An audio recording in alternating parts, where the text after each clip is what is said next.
Ven Espíritu Santo, llena los corazones de tus fieles, enciende en ellos el fuego de tu amor. Envía tu Espíritu Creador y renueva la faz de la tierra.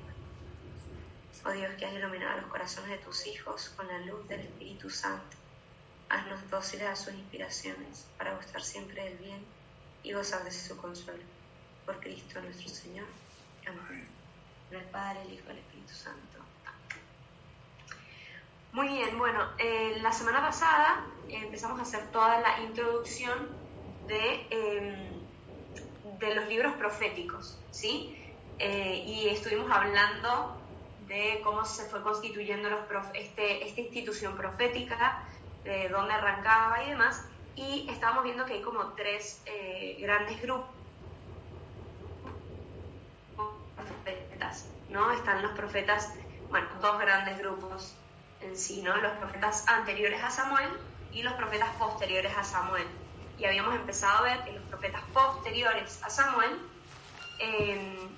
habían profetas individuales y habían asociaciones proféticas, ¿sí? Y luego estaban los profetas escritores, ¿sí? ¿Se me está escuchando o se me está cortando? Se me está cortando. Se te escucha, pero se va cortando un poquitito. Bueno, vamos a intentar meter el audio por otro lugar.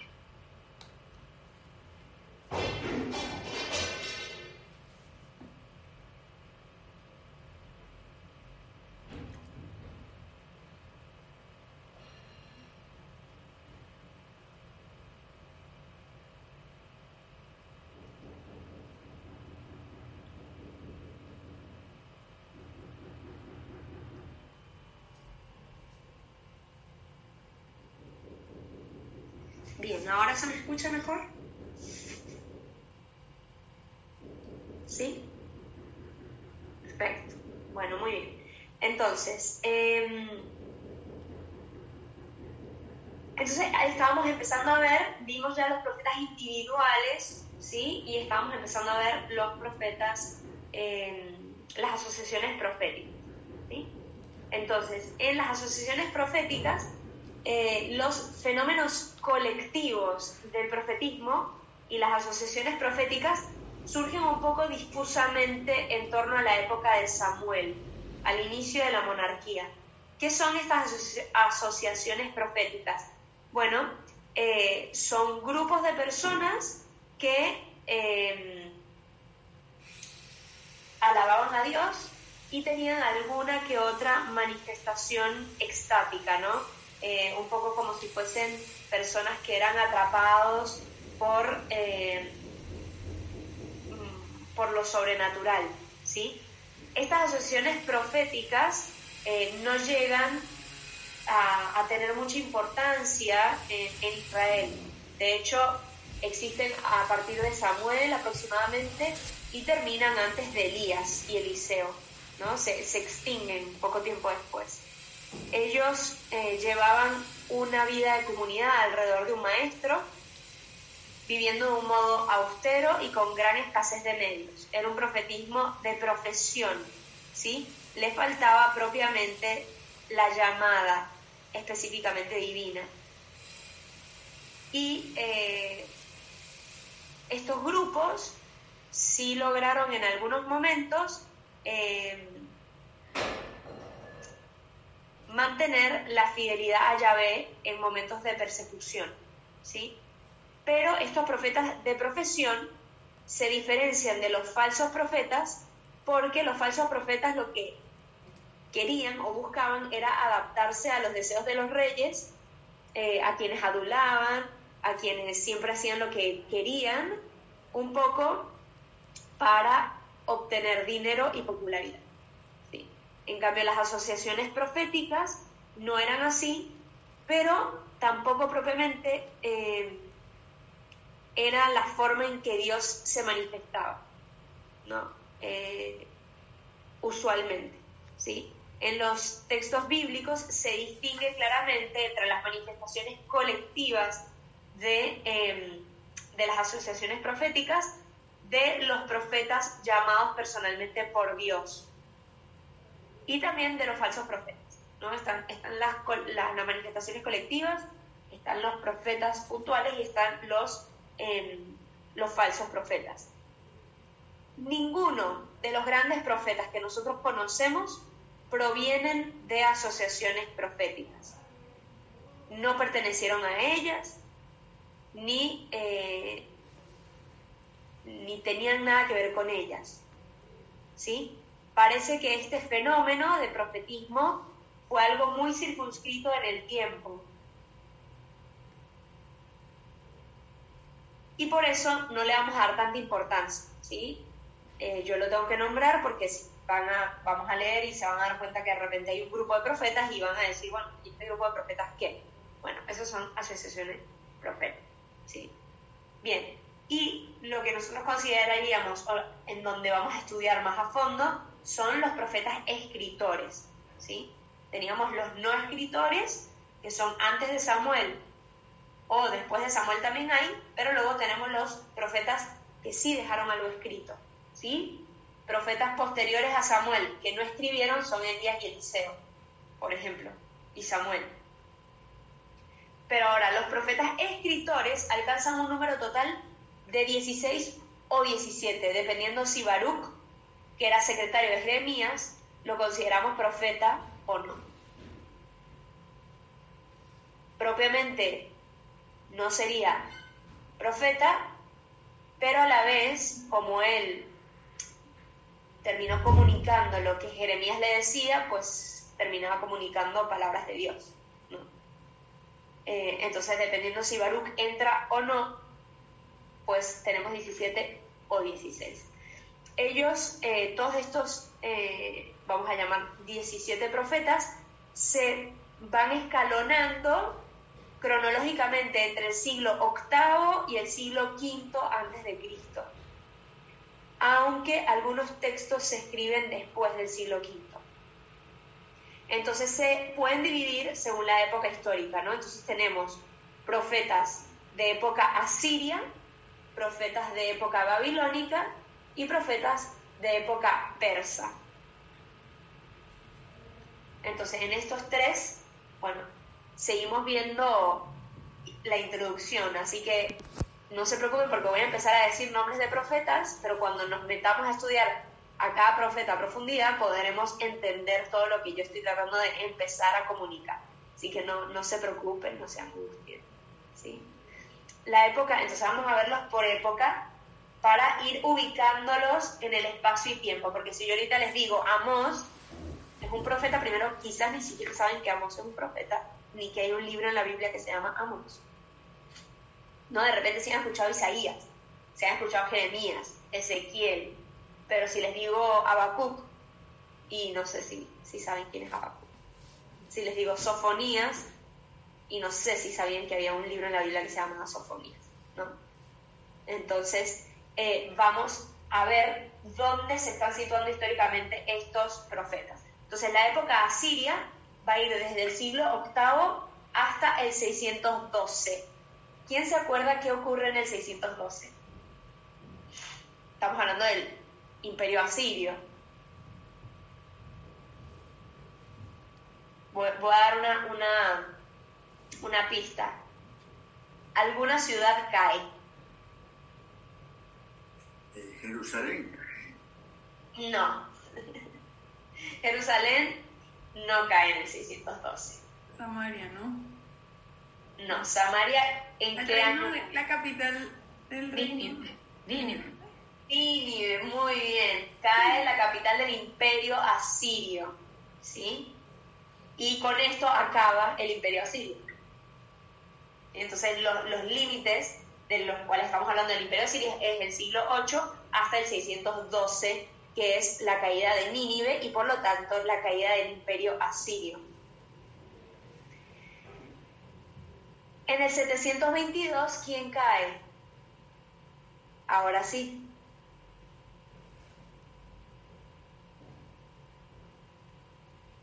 Durante el Imperio Asirio, ¿qué capital cae? La capital del Reino del Norte, que se llama ¿cómo? Samaria. Samaria cae en el 722. Es decir, durante el Imperio Asirio, estamos hablando del siglo VIII al 612, está reinando el Imperio Asirio, por eso la línea cronológica es importante. El 722 cae la capital del norte.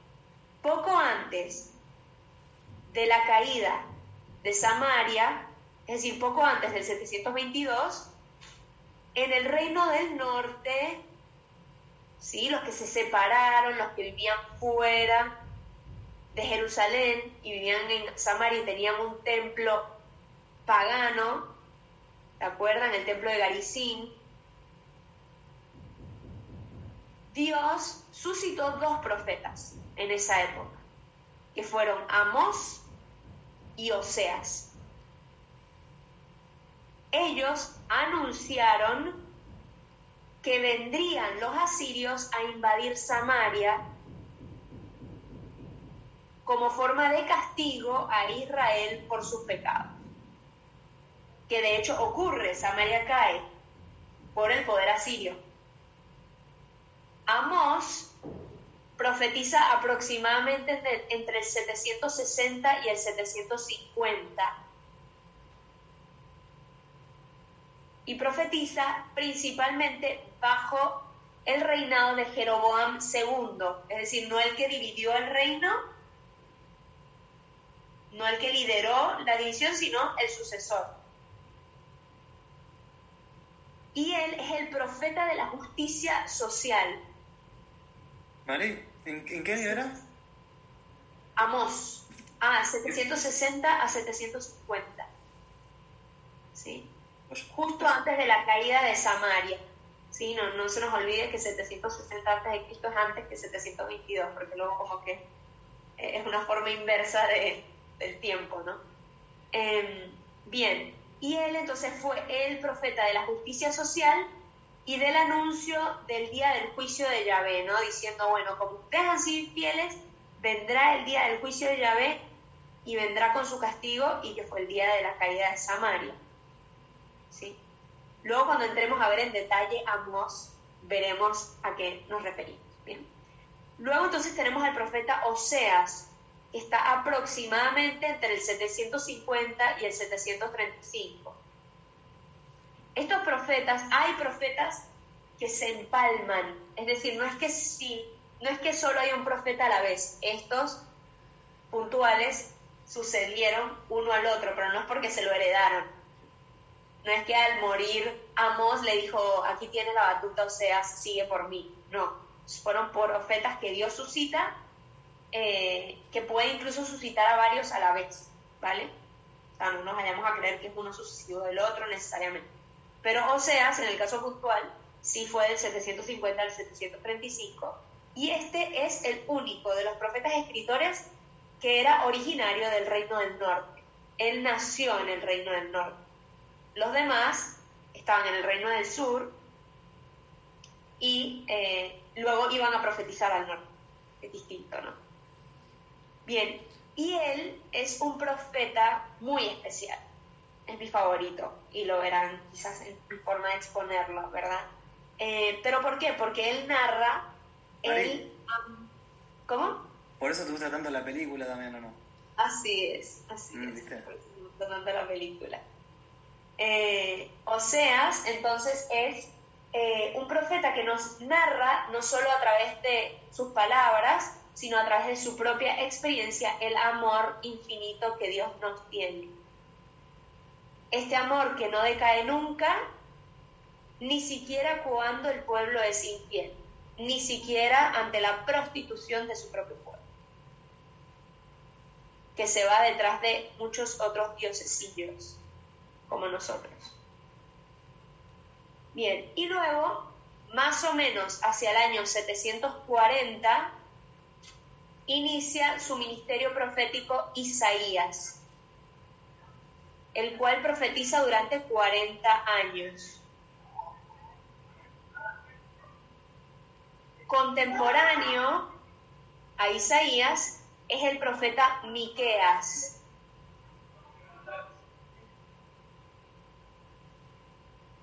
que con toda seguridad empieza a profetizar después del 736. Y Miqueas juzga fuertemente a Judá y a Samaria. Entonces, durante la época asiria, tenemos a Amós, a Oseas, a Isaías y a Miqueas. Ojo con Isaías, que es un profeta muy complicado. Isaías, aunque tiene un solo libro, que tiene 66 capítulos, en realidad Isaías habla de 3 profetas distintos, que se llamaron los 3 Isaías, y que estuvieron en 3 tiempos históricos distintos. Entonces, este Isaías en concreto, luego lo veremos, llamaremos Isaías 1, Isaías 2, Isaías 3, veremos de qué capítulo a qué capítulo va el primer Isaías, va el segundo Isaías y va el tercer Isaías en el libro, ¿sí? Luego cuando veamos a Isaías, pero para que sepan, este sería el primer Isaías. ¿Sí? María, ¿en qué año dijiste Isaías? Del 740 al 700 aproximadamente, porque estuvo 40 años. ¿Sí? Y Miqueas desde el 736. Perdón, Mari, cuando hablaste de los profetas de la época siria, ¿cuáles fueron? Amós, Oseas, Isaías, el primer Isaías, y Miqueas. Gracias. ¿Bien? Perfecto. Luego viene la época babilónica, y así ya vamos metiendo a nuestros profetas, por lo menos en nuestra línea histórica, ¿sí? Para que cuando hablemos de los profetas entendamos de qué estamos hablando. En la época babilónica, que comienza en el 612 con la destrucción de Nínive y que llega a sustituir la capital por Babilonia, capital del nuevo imperio, y durará hasta el 539, ¿sí? 612 hasta el 539, con la toma de Babilonia por parte del ejército persa. ¿Sí? Su principal rey, ¿cómo se llamaba? ¿El de Babilonia? Nabucodonosor. Perfecto, Nabucodonosor. Fue el principal rey de Babilonia. Perdón, ¿Sí? disculpe, María, dijiste de la destrucción de Nínive 712, ¿hasta qué año? 612 al 539. Ay, gracias.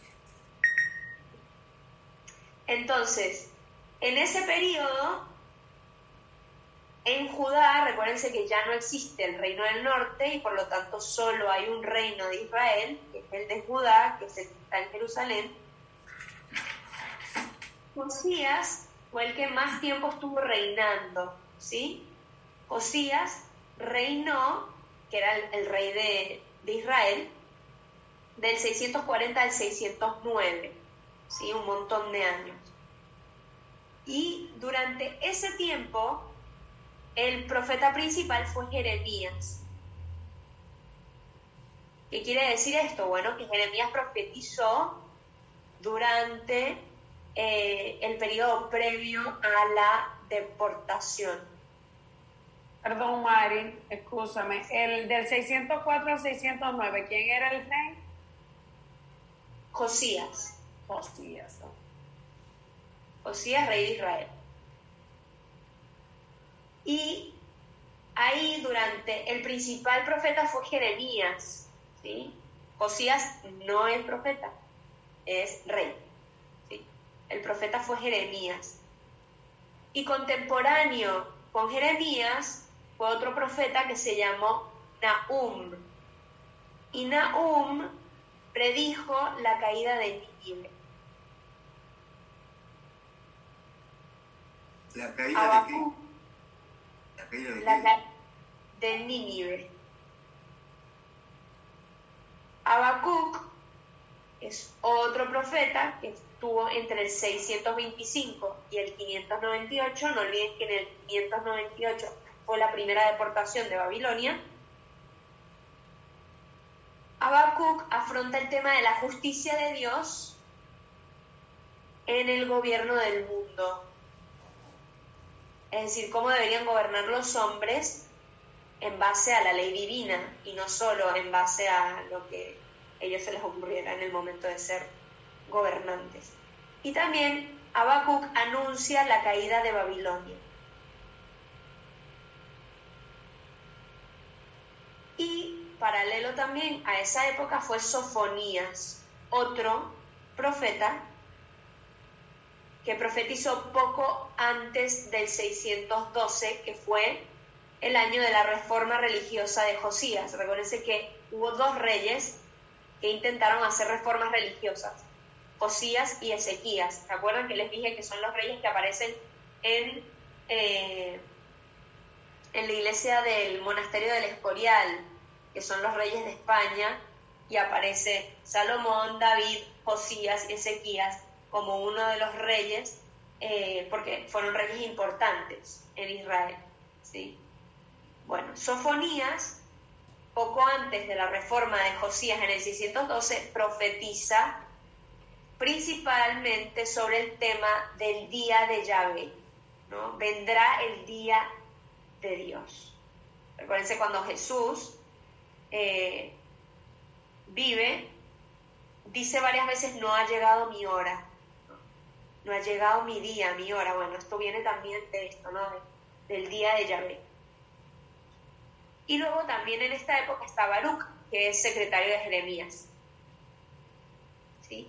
Jeremías va a profetizar principalmente en la época del dominio babilónico, pero previo a la deportación, y va a denunciar para que tengan cuidado que pronto va a venir la deportación si no cumplen con lo que Dios les estaba pidiendo, ¿sí?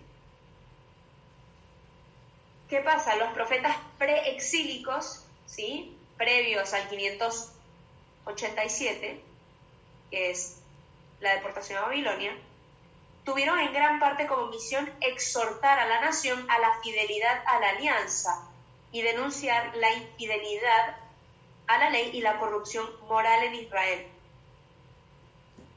Sobre todo, esta corrupción que venía por parte de los jefes de la nación.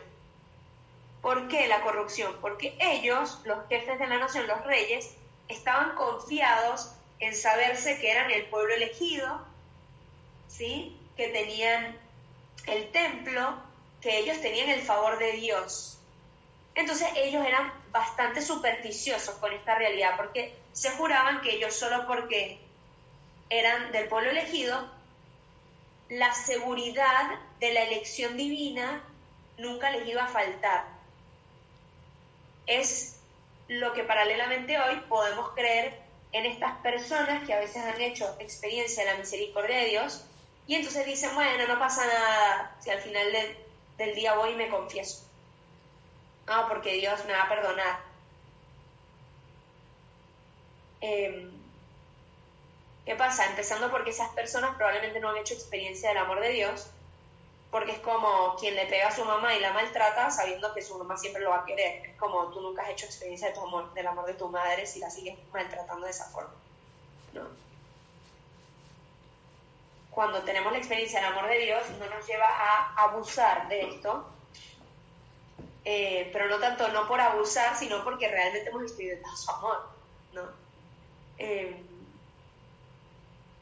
Entonces, ¿qué pasaba? Que estos reyes tenían esta superstición de creer que ellos siempre iban a tener la protección divina, porque Dios había hecho la promesa a David, porque Jerusalén era la ciudad santa, porque tenían el templo, la casa de Dios, y entonces esto garantizaba la supervivencia de la nación independientemente del comportamiento religioso y social existente, ¿no? Entonces, ¿qué pasa? La destrucción primero de Samaria en el 722 y después de Jerusalén en el 587, que son dos fechas dramáticas para los judíos, confirmaron la predicación de los profetas que les decían: o ustedes son fieles o no les va a ir bien, amigos. Y eso fue lo que pasó, ¿no? Entonces el pueblo fue deportado, esto ya lo sabemos por los libros históricos, y las esperanzas del pueblo se desvanecieron, ¿no? Es como un niño inmaduro que está creyéndose que su papá siempre lo va a proteger, pero no entienden que si se sube al auto y hace lo que el papá le dijo que lo hiciera, el papá no puede salvar que choque y haga un desastre, porque con tu libertad te construiste. Y entonces es el que está en la cama de hospital, enojado con su papá, porque le regaló el auto.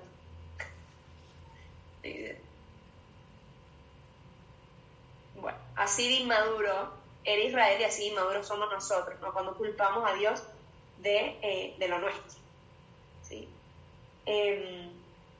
Entonces, ¿qué pasa? Que se pusieron muchos, renegaron de Dios a partir de esto, ¿sí? Las esperanzas se desvanecieron y luego por eso queda como el pequeño resto de Israel, los que siguen confiando en Dios, ¿sí?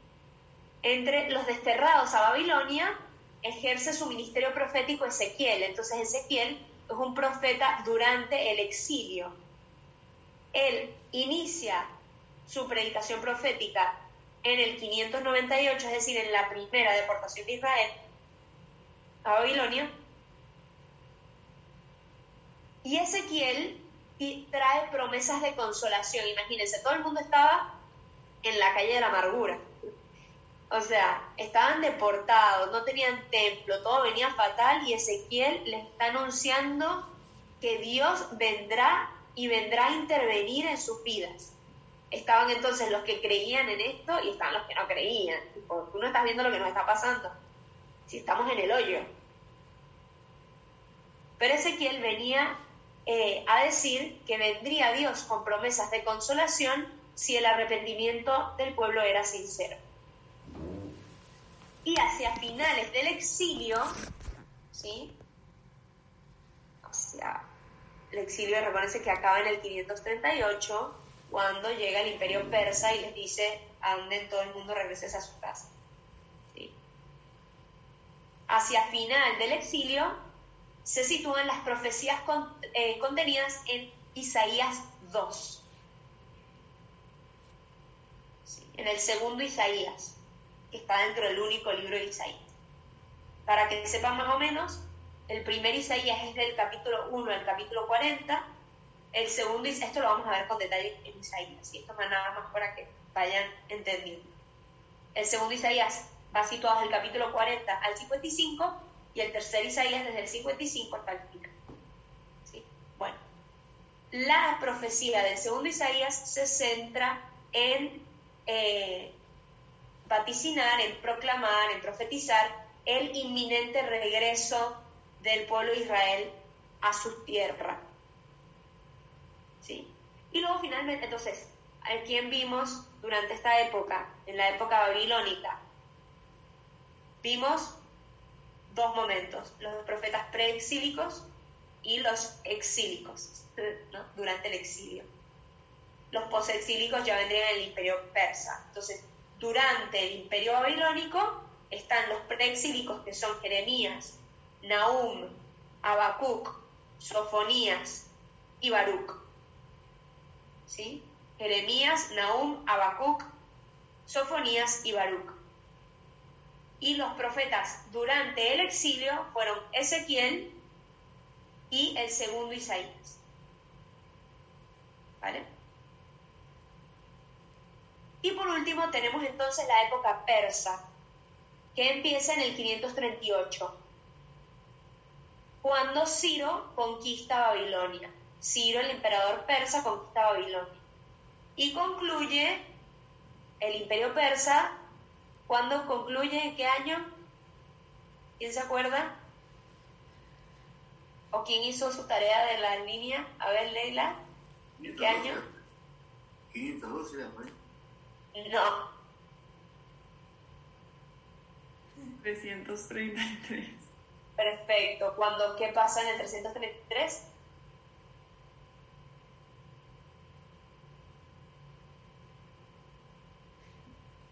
Tienes el micrófono apagado.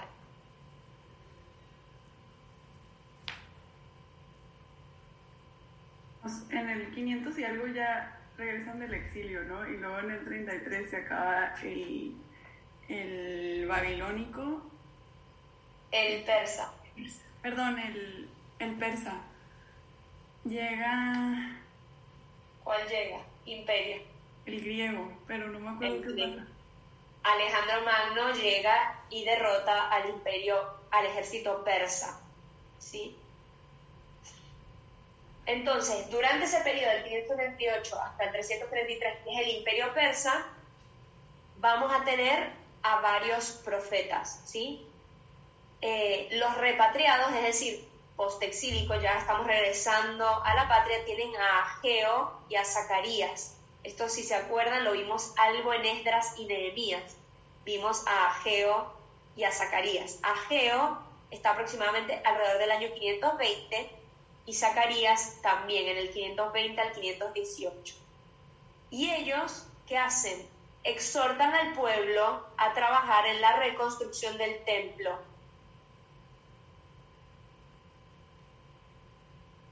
Pero anunciando que este templo sería muy importante en la época mesiánica, ¿no? Entonces ya empieza el avenir mesiánico, ya empieza a hablar del Mesías cada vez más.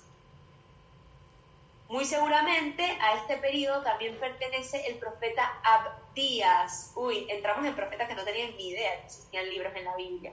Hay un libro que se llama Abdías, así como también Ageo, así como también Zacarías, ¿sí? Abdías profetiza contra Edom, porque Edom se había regocijado, se había burlado, en otras palabras, de la caída de Jerusalén. Se burlaron de los israelitas, tanto que confiaban en Dios, no, que Dios los protegía, ¿no? Nos suena parecido, ¿no? Cuando Jesús está en la cruz, ¿no? Y le dice, tú, no que tú eras hijo de Dios, dile que te bajes de la cruz, ¿no? Vamos a ver un excesivo paralelismo entre los profetas y Cristo. Por eso les dije que les va a abrir un nuevo mundo de comprensión. Bien. Bien, no se preocupen si se aprenden los nombres o no, si saben de qué estoy hablando o no se preocupen de eso. Esto simplemente a voz de pronto para que más o menos tengan un pantallazo. Luego vamos a entrar en detalles y lo que no agarraron hoy lo irán agarrando cuando hagamos los libros. Y entonces luego viene otro profeta que ilumina este periodo, es la tercera parte del libro de Isaías, ¿sí? Del capítulo 55 al 66 del libro de Isaías, que anuncia la universalidad del reino mesiánico. Recuérdense que hasta ese momento el reino mesiánico era para los judíos, no era para todas las otras naciones. Bueno, el tercer Isaías anuncia la universalidad del reino mesiánico, teniendo su centro en Jerusalén, que era vista como capital del universo, ¿no? Como punto neurálgico de todo el universo. Y luego aparece el último profeta conocido, que es Malaquías. Después de Malaquías viene un periodo profético incierto, que no sabemos quiénes aparecen, si es que hay profetas, si no hay profetas.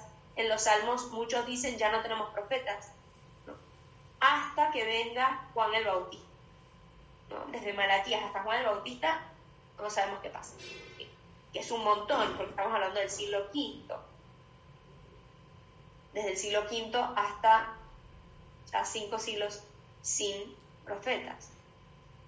Hay 2 profetas más que son de una época incierta, que se cree que es a final de la época persa o al inicio de la época babilónica, entre los siglos 5 y 4 a.C., que son Jonás y Joel. ¿Sí? Otros profetas. Y de época tardía surgen algunos textos apocalípticos, ¿sí? Que están dentro ya de los profetas que ya nombré. Zacarías tiene unos capítulos que se le llaman Deutero-Zacarías, porque creemos que se agregan después. También hay unos capítulos del libro de Isaías que son medio apocalípticos y se cree que se agregan después, aunque están a la mitad de Isaías. Y también tenemos el Apocalipsis de Ezequiel, ¿no? Es decir, el estilo literario de Ezequiel. Dentro del libro de Ezequiel hay unos capítulos que son apocalípticos. Y finalmente tenemos el libro más apocalíptico del Antiguo Testamento, que es el libro de Daniel, que se cree que se escribe, este libro, su redacción final, es hacia mitad del siglo II antes de Cristo. Bien.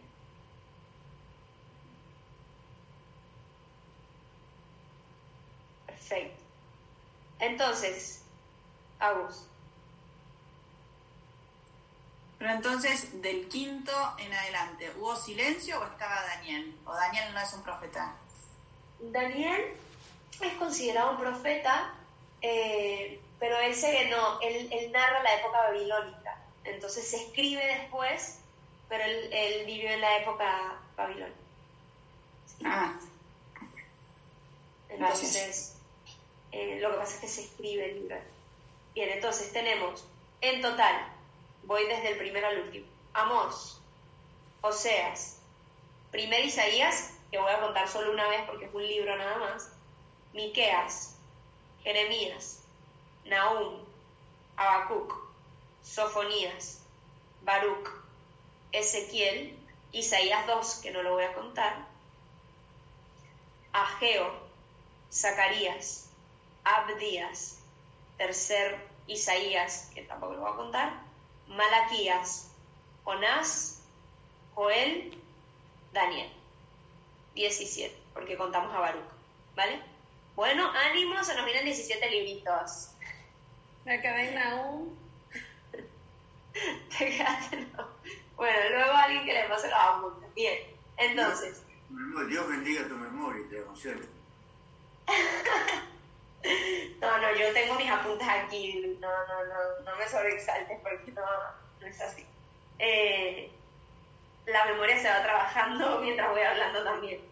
Bien, estos profetas tuvieron relaciones con diferentes instituciones, ¿sí? Los profetas escritores tuvieron relación con los reyes, con los sacerdotes y con los falsos profetas.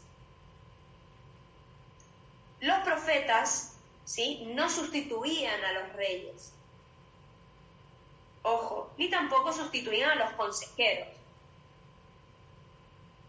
¿Cuál era el papel del profeta? El profeta era mediador entre Dios y el pueblo, como proclamador de la palabra. Es decir, él era un poco la conciencia crítica de la sociedad, pero especialmente la conciencia crítica hacia los gobernantes y representantes del pueblo respecto a los intereses de Dios, ¿sí? No era, ¿cómo debería ser esto? No, sino dependiendo del querer de Dios. Entonces, ¿cuál fue la relación de estos profetas con los reyes? Bueno, los profetas venían a estar muchas veces o en concordia con el rey o en contraposición con el rey, ¿sí?, con la monarquía. Si los profetas intervenían en cuestiones de la nación, lo hacían no en calidad de rey, ni en calidad de autoridad, sino en calidad de la función que ellos tenían de salvaguardar la religión de Yahvé.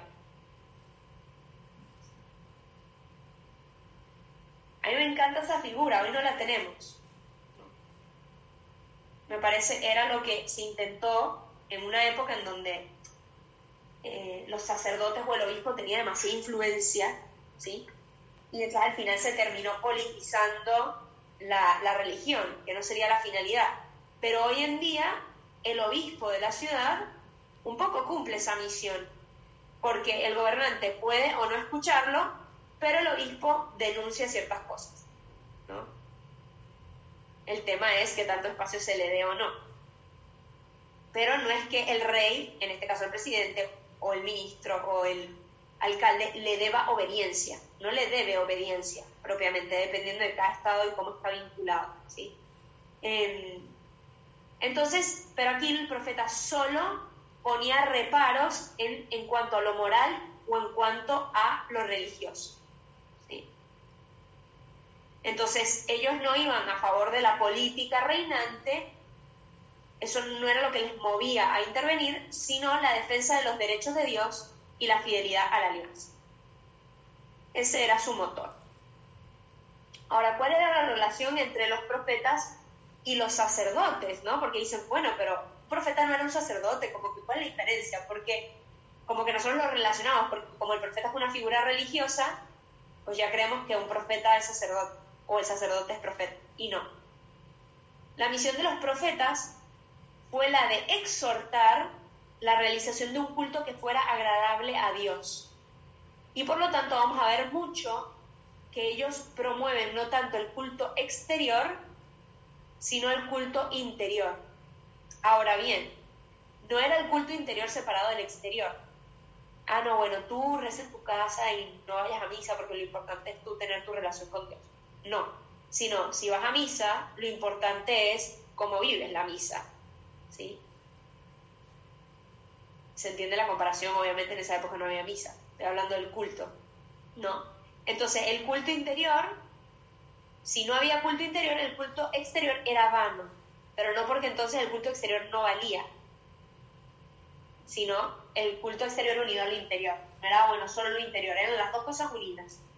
Entonces, por eso ellos denuncian siempre el culto exterior. Yo no quiero sacrificios, yo no quiero oblaciones, sino yo quiero un corazón contrito y humillado. Ahora, no quiero un corazón contrito y humillado sin los otros sacrificios, ¿entiendes? Como que venía unido. Y hay un pasaje muy fuerte del profeta Malaquías, por ejemplo, que habla de esta denuncia, ¿no? Y empieza a denunciar clarísimamente esto en el capítulo 1 de Malaquías, si quieren luego lo leen, pero lo vamos a ver luego, en donde él dice, ¿de qué sirve que tú hagas tus sacrificios si en el fondo has entregado a una res ciega, a una res coja o enferma? O sea, estás dando lo peor que tienes, ¿no? ¿Eso le agrada a Dios? Eso no le agrada a Dios, porque en el fondo estás buscando engañar. ¿Tú le darías eso a una visita tuya? ¿No? Y vayamos, no, bueno, hoy yo no ofrezco res, ni ciega, ni coja, ni nada, pues no ofrecemos res. Pero ¿cuál es mi disposición, no? Voy a misa obligado. Me confieso porque, bueno, una vez al año me tengo que confesar. Cuando hay chicos que vienen y me dicen, no, tengo que ir a misa, no tengo que ir a misa. Mejor no vayas. Directamente, mejor no vayas. Mejor primero conviértete, conoce a Dios y luego ve a misa. Pues si no, la misa no tiene ningún sentido, ¿no? De ninguna manera. Yo entiendo diferentes cuando estamos formando a los niños, ¿no? Y a los adolescentes. Pero una vez que la persona ya tiene cierta conciencia, tiene que tener un encuentro personal con Dios, si no, no tiene ningún sentido, ¿no? Ir a la Eucaristía es el proceso final de la evangelización, no el primero. Y nosotros como Iglesia Católica nos hemos equivocado muchas veces creyendo que es el primer paso de la evangelización. Y el primer paso es el encuentro cara a cara con Dios. Y yo a partir de ahí voy haciendo un camino hasta que quiero asistir a la Eucaristía, ¿no? De hecho es muy curioso porque aquí Malaquías, estamos hablando del siglo V antes de Cristo, dice que había gente que decía del culto, qué fastidio este culto. Ay, qué actual, ¿no? Qué actual, qué fastidio, qué fiaca, qué pereza. Qué actual, ¿no? Es impresionante cómo somos los seres humanos psíquicos. Bueno, y luego, ¿cuál es la relación de estos profetas con los falsos profetas, ¿no? Los falsos profetas se presentaban como mensajeros de Dios, pero en el fondo lo que buscaban era dinero, aplausos, reconocimientos, ser popular. Estos falsos profetas eran fácilmente identificables porque ellos solo hablaban de los derechos de la alianza, pero nunca hablaban de los deberes y de las obligaciones. Entonces hacían creer al pueblo que el pueblo iba a ser protegido sin ningún problema, que siempre Dios lo iba a proteger indistintamente de lo que ellos cometían, si pecaban o demás. Y entonces en el fondo prometían prosperidad y triunfos. Es como agarrar a Cristo y quitarle la cruz. Quitar que quien me siga cargue su cruz. ¿No? quien me siga tendrá persecuciones. No, tú sigas eso, que todo te va a ir bien. Todo va a ser lindo, vas a tener suerte en todo. Y si te pones un rosario, olvídate, te van a contratar mañana mismo. Sí, ¿verdad? Esto no los falsos profetas. Obvio que existe, por supuesto. En sus mensajes nada recuerda sobre la necesidad de observar los preceptos de la alianza. Esto no era popular, no ibas a caer bien si decías esto, y ellos querían caer bien. Ellos no invitaban a vivir según la ley y la moral, invitaban a vivir de cualquier forma.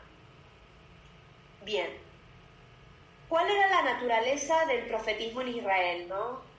¿Cuál fue la naturaleza del profetismo? Bien, si vemos el modo peculiar en que los profetas de Israel entran en la historia, descubrimos que todo depende de una llamada divina, que los profetas reconocen como inmerecida, y siempre se nos narra, se nos ilustra sobre algunas realidades que debían comunicar, ¿no? Que Dios les revelaba y que ellos tenían que comunicar porque sentían un impulso de Dios dentro de ellos, algo fuerte que los impulsaba a hacer esto.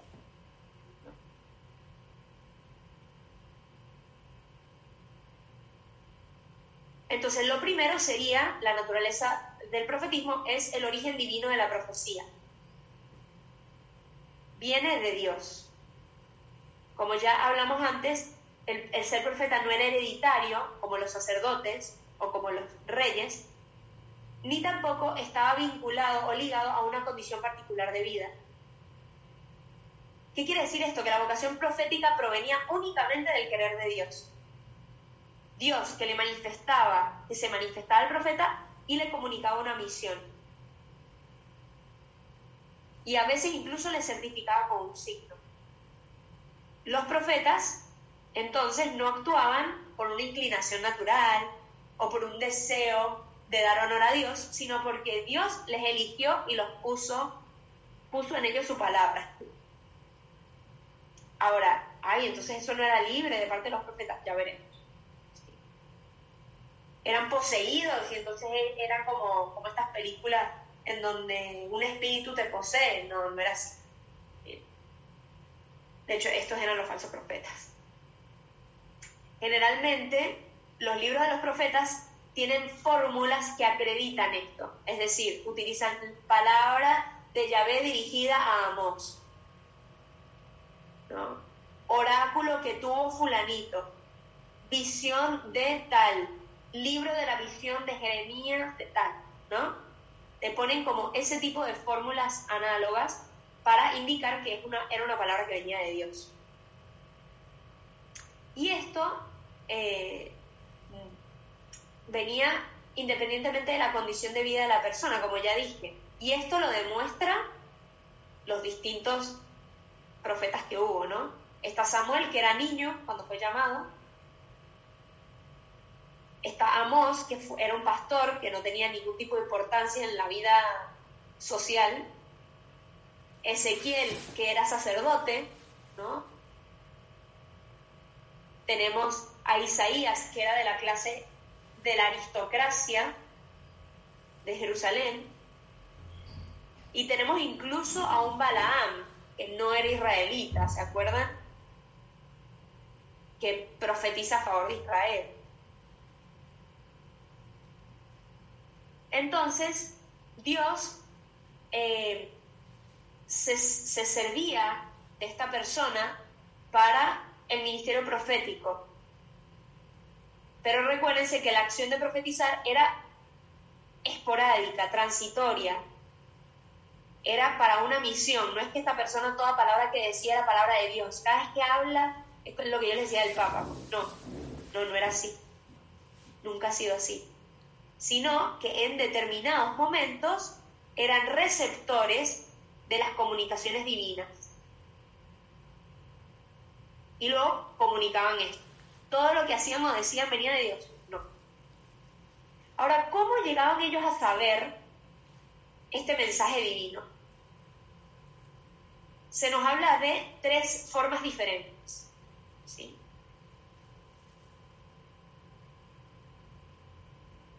Estas comunicaciones divinas, ellos las recibían a través de la primera es una comprensión intelectual, en los que Dios se comunica al entendimiento de la persona, a través de palabras, o a través de un entendimiento, ¿no? Cuando algo te hace clic, ¿no? Esto. Entonces Dios utiliza las facultades de la persona, ¿no? Del profeta.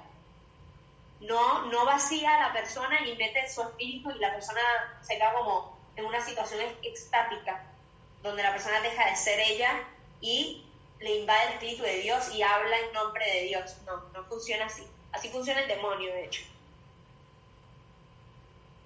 Y lo podemos ver en muchos pasajes del Nuevo Testamento cuando el demonio habla por una persona, ¿no? Y lo podemos también ver en posesiones diabólicas. Dios no actúa así, ¿sí? Dios no quita la libertad. Entonces, habla a través de esta comprensión intelectual, pero también habla a través de visiones, ¿no? Que parece que son como imágenes, ¿no? Que reciben interiormente y que fueron desconocidas para ellos con anterioridad. Entonces tenemos el entendimiento, tenemos las imágenes y por último tenemos también los sueños. Por ejemplo, a José le habla mucho a través de sueños. A San José, el esposo de la Virgen, ¿sí? Bien, entonces, ¿y cómo entonces? Perfecto, ellos reciben la comunicación divina, pero ¿cómo era la acción de Dios en estos profetas? Porque ellos tenían una fuerte convicción de que Dios hablaba a través de ellos y que ellos eran sus enviados y la gente lo recibía así, pero esto no era obstáculo para que la persona siguiese siendo ella misma.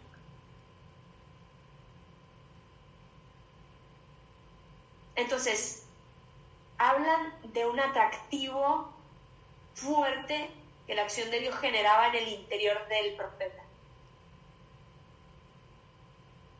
Como una pasión fuerte. El celo de tu casa me devora. ¿Quién profetizará si no soy yo, no?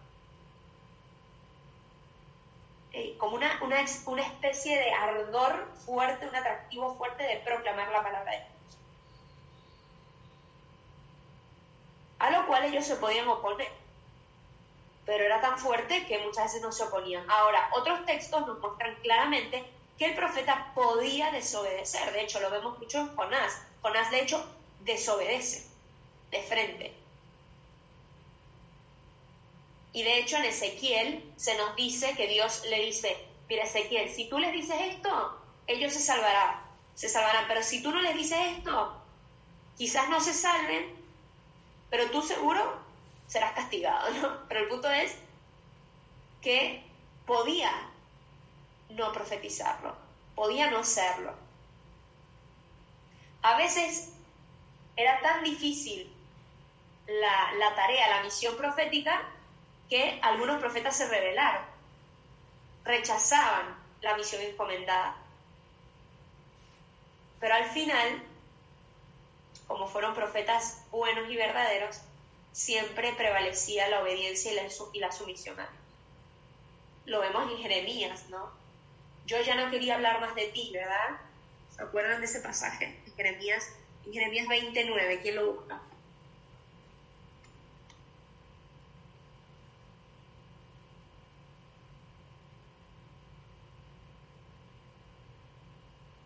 Yo acá ya lo tengo.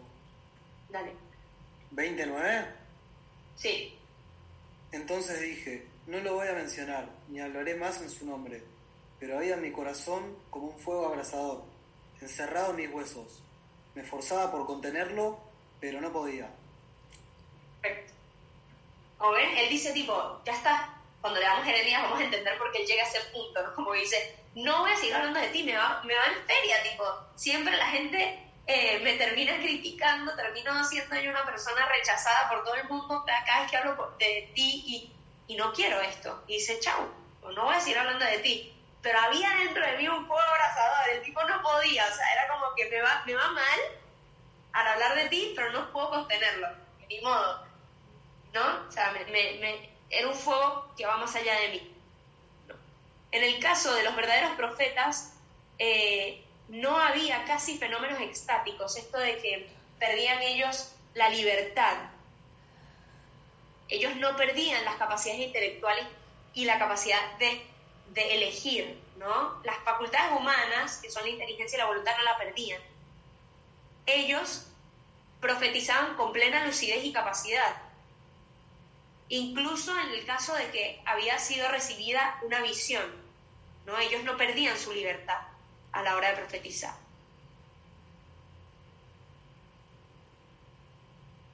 Última cosa antes de acabar, ¿no?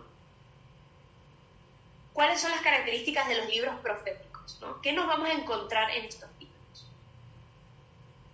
Y esto de nuevo, perdón que me extienda tanto en la parte introductoria, pero venimos de una intensidad de 2 años histórica, entonces vamos a seguir, si no hago yo esta pausa de ir amasando nuestro corazón para entrar en otra categoría de libros, vamos a seguir como en nuestra sintonía histórica, que ahorita esto tiene elementos históricos sin duda, pero tenemos que entrar en otro tipo de categorías de libro, ¿no? Es como si estuviésemos leyendo un libro de historia y de repente les voy a hablar de poemas. Tengo que introducirlos a los poemas, pues si no van a seguir como con la mentalidad histórica, ¿sí? Bien, ¿cuáles son las características? Primero, estos libros no contienen todo el ministerio profético, ¿sí? Sino solo parte de él. Es decir, ¿todo lo que hizo este profeta está en este libro? No necesariamente. Y para yo poder comprender el texto, voy a necesitar tener presente el auditorio, es decir, ¿a quién le habla este profeta?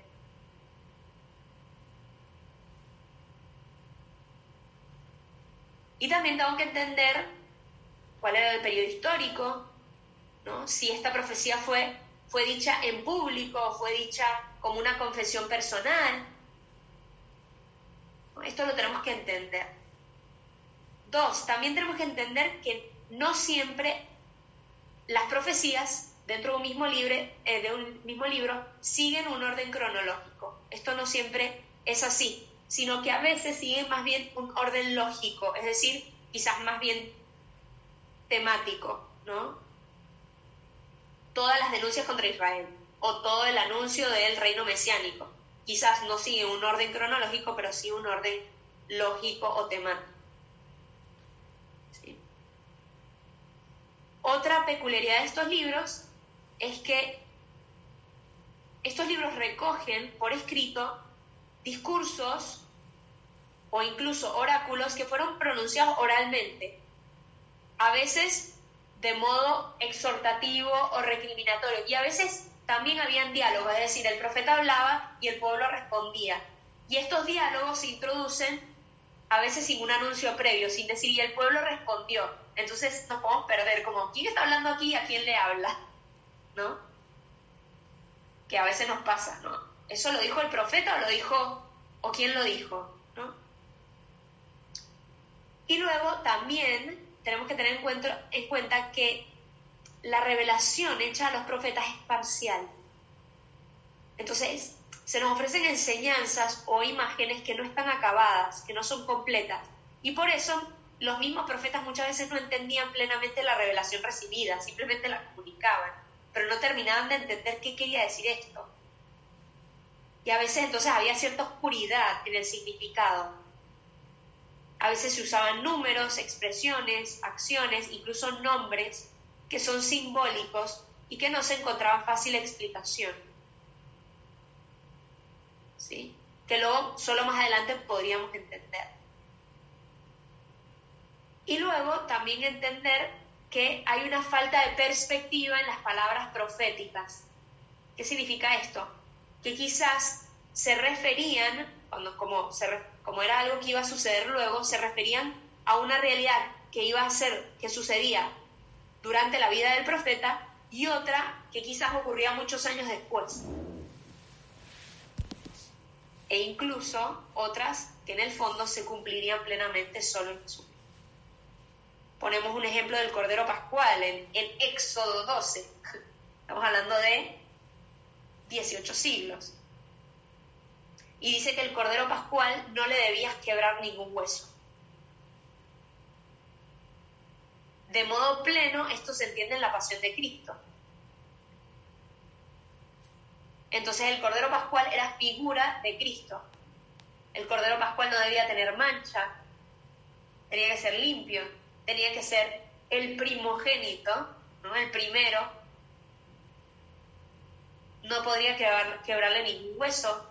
Y a Cristo, ¿qué pasó? Que en vez de quebrarle las piernas, que era lo que se solía hacer, y de hecho lo hicieron con los otros dos, a él no le quebraron las piernas, sino que le clavaron la lanza. ¿Sí?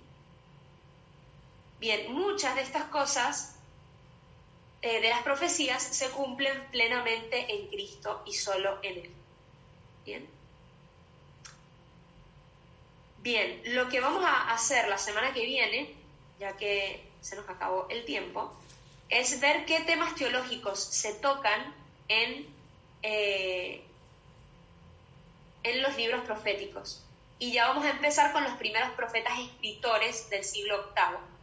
Para entrar en los primeros profetas escritores del siglo VIII, también voy a dar una introducción de ese siglo VIII y esos primeros profetas, antes de entrar al libro de Amós, que va a ser el primer libro profético que veamos.